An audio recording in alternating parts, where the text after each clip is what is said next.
YS Vivekananda Reddy కేసులో supreme court ఈరోజు చాలా కీలకమైన వ్యాఖ్యలు చేసింది. కొద్ది రోజుల క్రితం ఈ కేసులో మరింత లోతైన దర్యాప్తు అవసరం ఉంది అంటూ వైఎస్ సునీత సుప్రీంకోర్టుకు వెళ్లారు. ఆ సమయంలో సిబిఐ అభిప్రాయాన్ని కూడా సుప్రీంకోర్టు కోరింది. సిబిఐ చాలా స్పష్టంగా ఆ రోజే చెప్పింది, దర్యాప్తు అయితే ముగిసింది, ఇంకా ఏదైనా అంశాల్లో దర్యాప్తు చేయాలి అని కోర్టు ఆదేశిస్తే అందుకు తాము సిద్ధంగా ఉన్నామని ఆ రోజే సిబిఐ చెప్పింది. దాని పరిగణలోనికి తీసుకున్న సుప్రీంకోర్టు ఈ వ్యవహారాన్ని ట్రయల్ కోర్టులోనే తేల్చుకోండి, వైఎస్ సునీత వేసిన పిటిషన్ ని విచారించి తదుపరి దర్యాప్తు అవసరం ఉందా లేదా అన్న దానిపైన నిర్ణయం తీసుకోండి అని సుప్రీంకోర్టు గతంలో ట్రయల్ కోర్టును ఆదేశించింది. ఆ విధంగా విచారణ చేపట్టిన ట్రయల్ కోర్టు కొద్ది రోజుల క్రితమే తన ఉత్తర్వులను ఆదేశాలను ఇచ్చింది. ఈ కేసులో మరింత లోతైన దర్యాప్తు ఏం అవసరం లేదు, కేవలం ఒక ఇద్దరు వ్యక్తుల మీద కావాలంటే వాళ్ళకి సంబంధించిన వ్యవహారాల మీద దర్యాప్తు చేయవచ్చు అంటూ సిబిఐ కోర్టు చెప్పింది. అయితే వైఎస్ సునీత గారు ప్రధానంగా జగన్మోహన్ రెడ్డి, వైఎస్ భారతి గారిని టార్గెట్ గా చేసుకుని కోర్టుకు వెళ్లారు. వాళ్ళిద్దరి మీద దర్యాప్తుకు మాత్రం సిబిఐ కోర్టు అయితే అనుమతి ఇవ్వలేదు. బంధువులు అన్న తర్వాత, కుటుంబ సభ్యుల్లో ఒకరు చనిపోయిన తర్వాత ఫోన్ కాల్ వెళ్ళడం అన్నది చాలా సహజం. కేవలం ఒక ఫోన్ కాల్ వచ్చిందని దాని ఆధారంగా వాళ్ళని అనుమానించడం కరెక్ట్ కాదు. కాబట్టి వాళ్ళ మీద దర్యాప్తు చేయాల్సిన అవసరం లేదు, అంటే జగన్మోహన్ రెడ్డి మీద, వైఎస్ భారతి గారి మీద తదుపరి దర్యాప్తు అవసరం లేదు అని ట్రయల్ కోర్టు స్పష్టంగా చెప్పింది. దాంతో సంతృప్తి చెందని వైఎస్ సునీత గారు మళ్ళీ సుప్రీంకోర్టుకు వెళ్లారు. దీని మీద లోతైన దర్యాప్తు చేయించాలి, కానీ ట్రయల్ కోర్టు సరైన ఆదేశాలు ఇవ్వలేదు, వాటిని సవరించండి అంటూ సుప్రీంకోర్టుకు వెళ్లారు. ఈ రోజు వైఎస్ సునీత గారి పిటిషన్ ను సుప్రీంకోర్టు విచారించింది.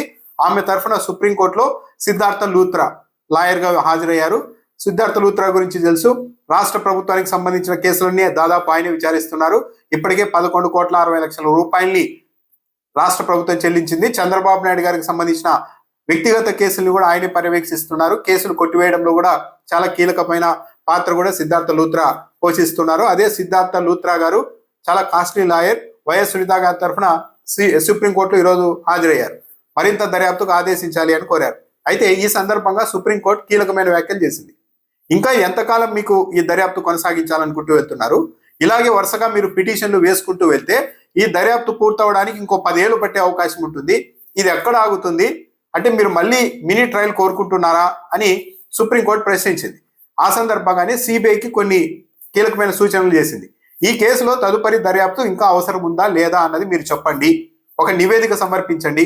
ఒకవేళ తదుపరి దర్యాప్తు అవసరం అనుకుంటే ఎవరిని విచారించాలి, ఎంత మేరకు విచారించాలి, ఆ విచారణకు ఎంతకాలం పడుతుంది అన్నది స్పష్టంగా మీరు ఒక నివేదిక రూపంలో మాకు కోర్టుకు తెలియజేయండి అని ఆదేశించింది. సిబిఐ ఇచ్చే నివేదిక ఆధారంగా ఈ కేసులో తదుపరి ఎలాంటి చర్యలు తీసుకోవాలనే దానిపైన మేము నిర్ణయం తీసుకుంటామంటూ ఫిబ్రవరి 5వ తేదీకి తదుపరి విచారణను సుప్రీంకోర్టు వాయిదా వేసింది. సిబిఐ అయితే గతంలోనే చెప్పింది, మేమైతే దర్యాప్తు దాదాపు పూర్తి చేసేసాం, ఇంకా దర్యాప్తు చేయాల్సింది కూడా ఏమీ లేదు.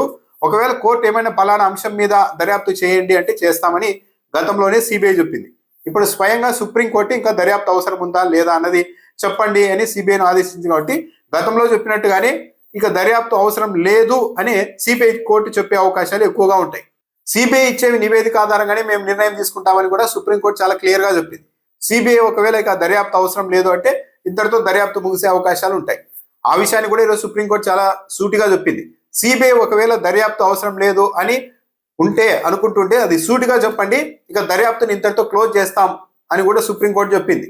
సో ఫిబ్రవరి 5వ తేదీకి వాయిదా వేశారు.